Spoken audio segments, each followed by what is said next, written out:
Du lycée hôtelier. Ils sont venus aider à l'achat. T'as une passe? T'as fait une passe? Marie, deuxième édition, on va dire, des saveurs de montagne cette année. C'est Voilà. sur les montagnes. Voilà, cette année, on a décidé de mettre en avant les saveurs des différentes montagnes de France. Donc le lycée hôtelier a décliné tout un tas de produits du Jura, des Pyrénées, des Alpes et d'Isola, au travers bien sûr des fromages de la vacherie d'Isola. Et nous avons voulu rester très centrés sur la châtaigne parce que c'est quand même notre marque de fabrique et notre spécificité. Donc des marrons glacés parce que ça amène toujours ce petit côté sublime de la châtaigne qui a été transformé en quelque chose de noble en passant de l'arbre à pain, le produit du pauvre, à un produit noble qui était donc le marron. Et donc nous avons notre petit traditionnel gâteau à la châtaigne qui lui est sans gluten puisqu'il est uniquement à base de châtaigne, d'œufs et de beurre. Et des crêpes parce que c'est quand même quelque chose à base de farine de châtaigne qu'on va retrouver dans tous les endroits où il y a de la châtaigne dans les différents endroits de France, que ce soit l'Ardèche, que ce soit les Cévennes ou que ce soit aussi les Alpes. Et la particularité de cette année, c'est que Michel et Jacqueline ont réalisé, pour vous faire goûter, une nouveauté qu'ils ont créée lors des journées de Silver Fourchette avec les seniors de la vallée et le concours du département, avec une tourte de blettes revisitée façon isolienne. C'est-à-dire qu'on a les ingrédients de base avec la belette, les pignons, les raisins secs et qu'au milieu il y a de la crème de marron et des éclats de marron glacé. Donc c'est notre peut-être nouveauté, la tourte de blettes revisitée façon Isola et vous allez voir c'est vraiment quelque chose de très agréable. Oui, c'était à Clans, notre rencontre était à Clans et on a fait déguster à toutes les personnes qui venaient dans notre stand. Ils ont trouvé très bon. Ça changeait avec la châtaigne en plus.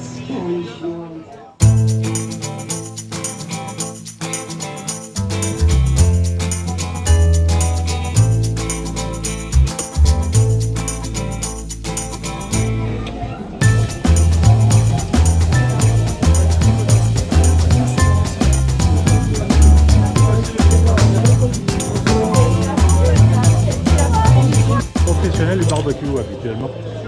Ah, moi je suis multitâche. C'est tout.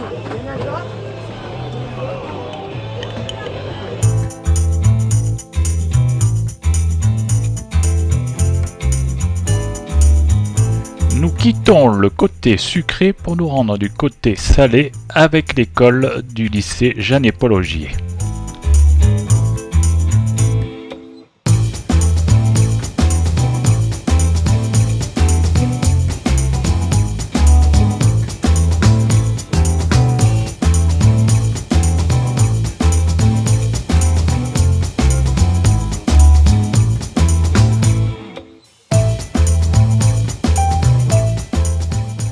Rémi, alors l'an dernier c'était plus orienté Isola, cette année c'est saveurs de montagne confondues. Toutes Voilà, les montagnes saveur des massifs montagneux français. On a travaillé sur les Pyrénées, sur la Savoie, sur le Jura, avec leurs produits marqueurs, déclinés en finger food. Hein, si on prend un petit peu les produits locaux, on va avoir une petite perugine fumée, servie sur une focaccia à la châtaigne d'Isola et un petit peu de tome d'Isola 2000 fondu. On va avoir pour les Pyrénées une petite gaufre salée avec une truite des Pyrénées et un petit peu d'osso irati, le fromage connu des Pyrénées. On va avoir des palais de Montbéliard, donc on va sur le Jura. Juste snacker des glacés vin blanc, servis sur une petite tranche de pain. Voilà, on a essayé de travailler un petit peu sur les massifs pour régaler nos convives. Le principe c'est le skieur s'arrête, il prend une bouchée. Le skieur s'arrête, prend une ou plusieurs bouchées, suivant les gourmands, et puis et déguste les produits préparés par les élèves. Voilà, vous n'avez pas précisé que c'était les élèves du lycée hôtelier. On y vient, le meilleur pour la fin. Donc voilà, c'est le lycée Jeanne et Paul Augier de Nice qui se déplace avec grand plaisir pour démontrer son savoir-faire et régaler nos convives. Alors, je vois que vous êtes un habitué d'Isola, puisqu'on s'est vu aussi à Isola Village au début de la saison, on va dire. Tout à fait, au mois de décembre, donc nous avons fait le repas gastronomique pour l'association des producteurs de châtaignes d'Isola Village. Et opération que nous renouvelons l'année prochaine déjà. Rendez-vous est déjà pris pour les prochaines, avec grand plaisir. Allez, merci.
Je vois que vous êtes en pleine dégustation. Oui, absolument.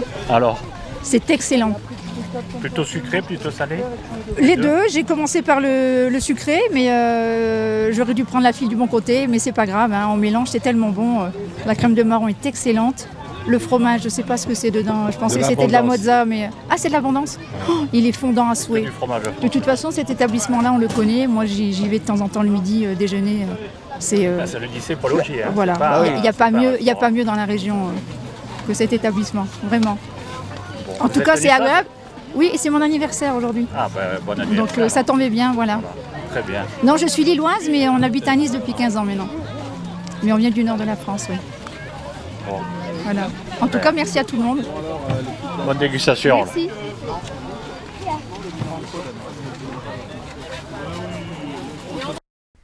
Et effectivement, comme le disait la téléspectatrice précédente, il est possible de déjeuner au lycée hôtelier. Vous avez l'adresse du lycée qui s'affiche sur votre écran, la réservation étant obligatoire. Regarde-moi, c'est pas beau ça, hein? C'est pas beau le travail des Isoliens? C'est bien apprécié en tout cas. Tu as goûté? Ici, ce sont les crêpes à la farine de châtaigne garnies à la crème de marron.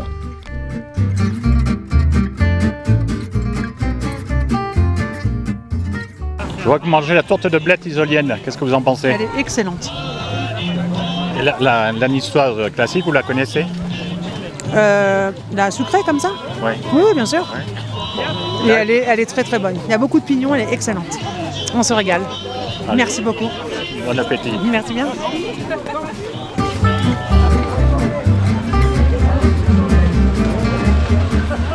Virginie, alors comment on pourrait dire première édition du Festival des saveurs de montagne? Première édition et on est très heureux parce que première édition qui rencontre du succès. Là on est devant le cooking show, mais en salle Mercière il y a aussi le marché de producteurs, il va y avoir les cours de cuisine. Ça y est, on a rempli les cours de cuisine, les quotas de participants sont atteints, l'atelier d'apiculture c'est pareil, donc on est très contents. Ça me tenait à cœur de remettre la gastronomie et plus que la gastronomie, le terroir isolien à l'honneur et le terroir des montagnes à l'honneur parce que je trouve que c'est incontournable et en plus à Isola il y a une vraie identité gastronomique, un vrai terroir.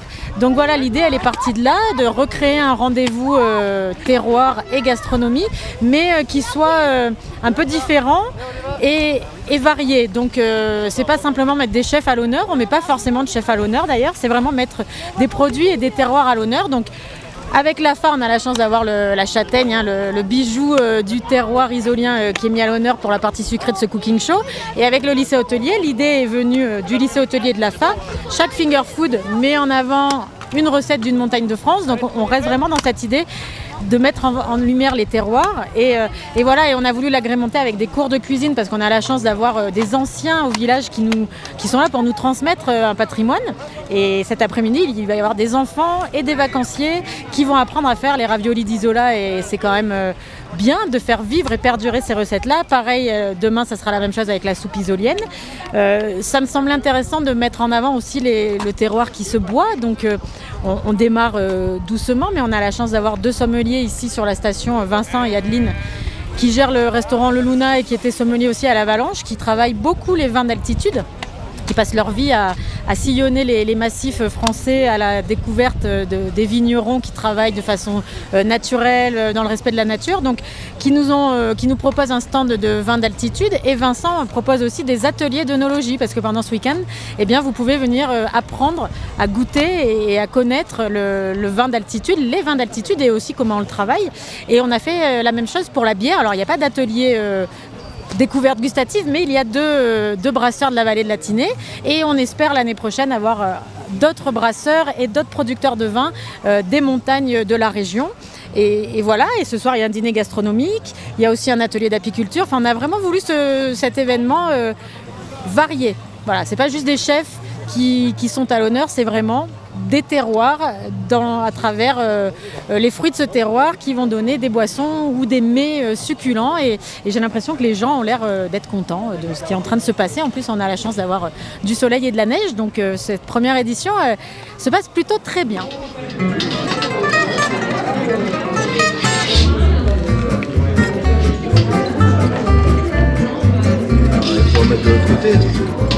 Nous allons commencer la recette du ravioli isolien.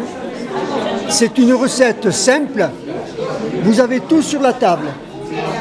Il faut de la farine, il faut des œufs qui vont arriver.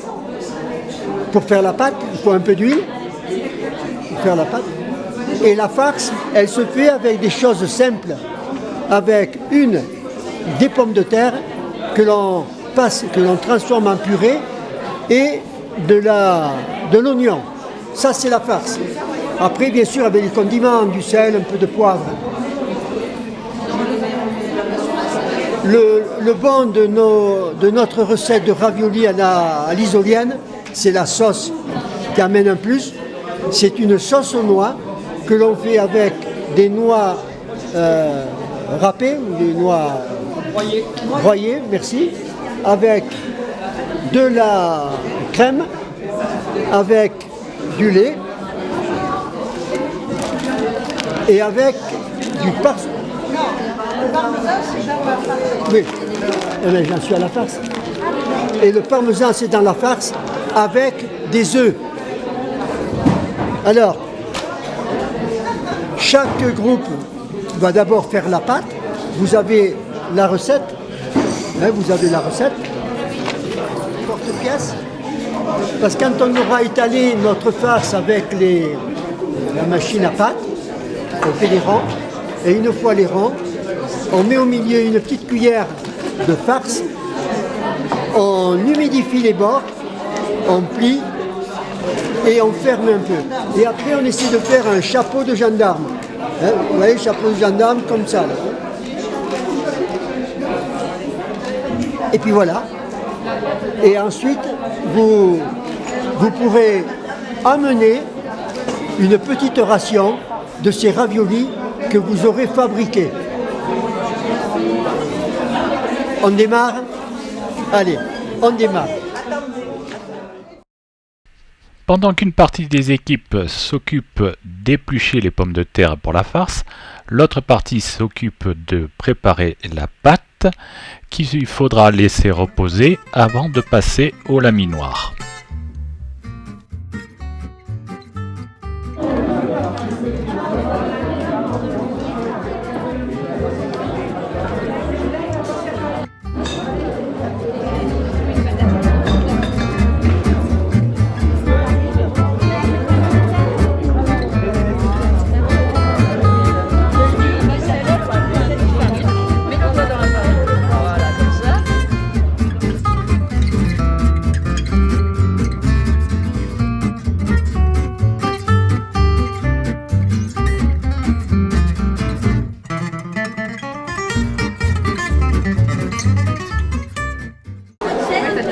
Vous êtes une habituée de ces cuisines? Oui, c'est Madame au fourneau. Moi, je cuisine tous les jours. Les raviolis. Pas des raviolis, mais je cuisine tous les jours. Elle a une tête de niçoise, elle. Je viens même pas d'ici en plus. Allez.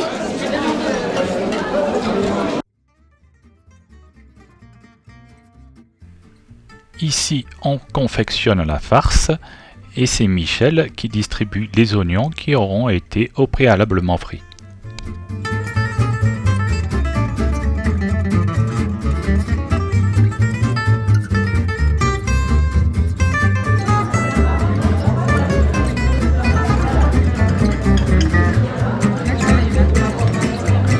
Est-ce que tu as les mêmes plats? Oui, oui. Avant de commencer.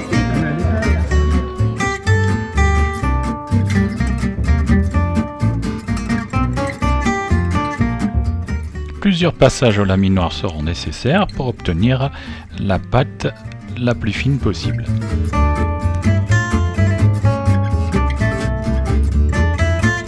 La pâte une fois étalée, nous allons pouvoir passer à la réalisation des raviolis en les découpant en ronds à l'aide d'un emporte-pièce ou d'un verre renversé. Puis viendra l'étape de les recouvrir de farce avant de les refermer par pliage en ayant eu pris soin d'imbiber les bords d'un peu d'eau pour assurer le collage de la pâte.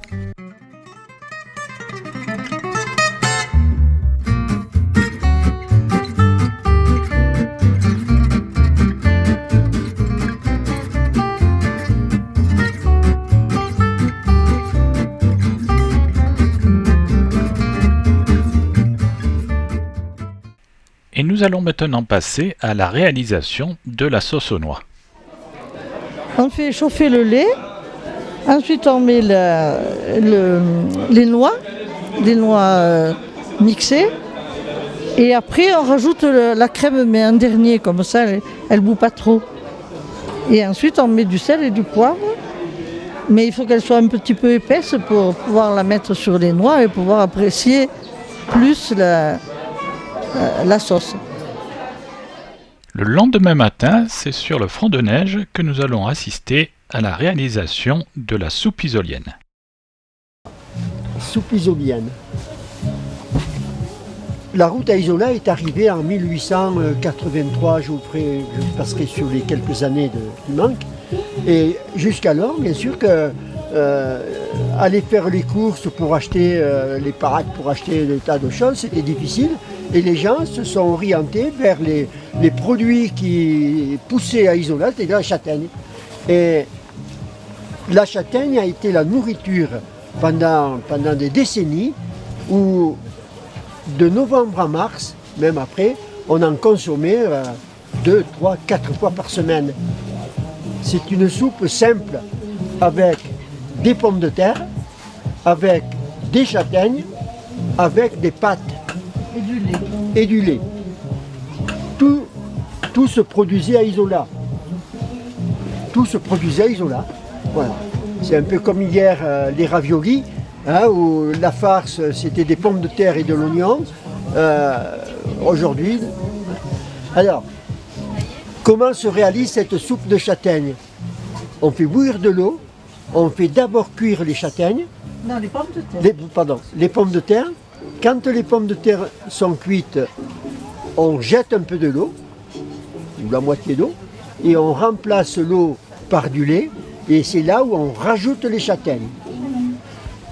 Et quand les châtaignes ont cuit une dizaine de minutes, on rajoute des pâtes. Et les pâtes, ce sont des cheveux d'ange un peu plus gros. Voilà.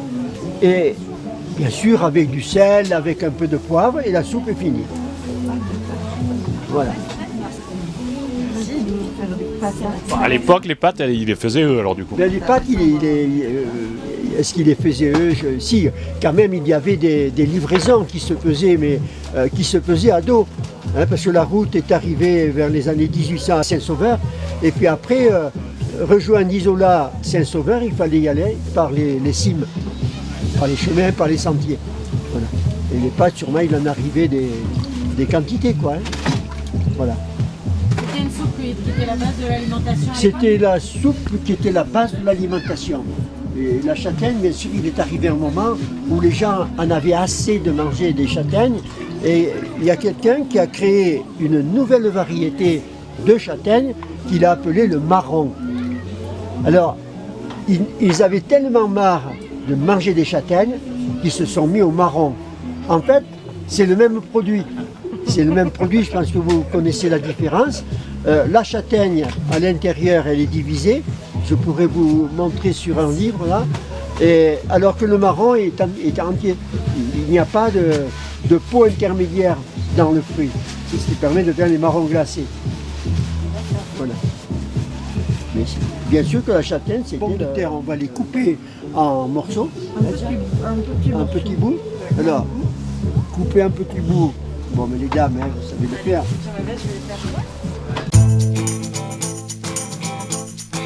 Alors vous avez vu en grande partie l'élaboration de la recette, donc nous allons passer à la dégustation.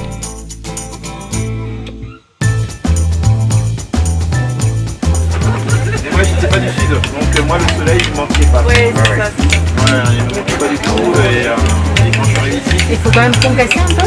Il faut écraser. C'est bien, c'est marrant. Il n'y a pas de Bon alors cette soupe. Complète, excellente. Après on peut aller skier, hein, ça tient bien encore.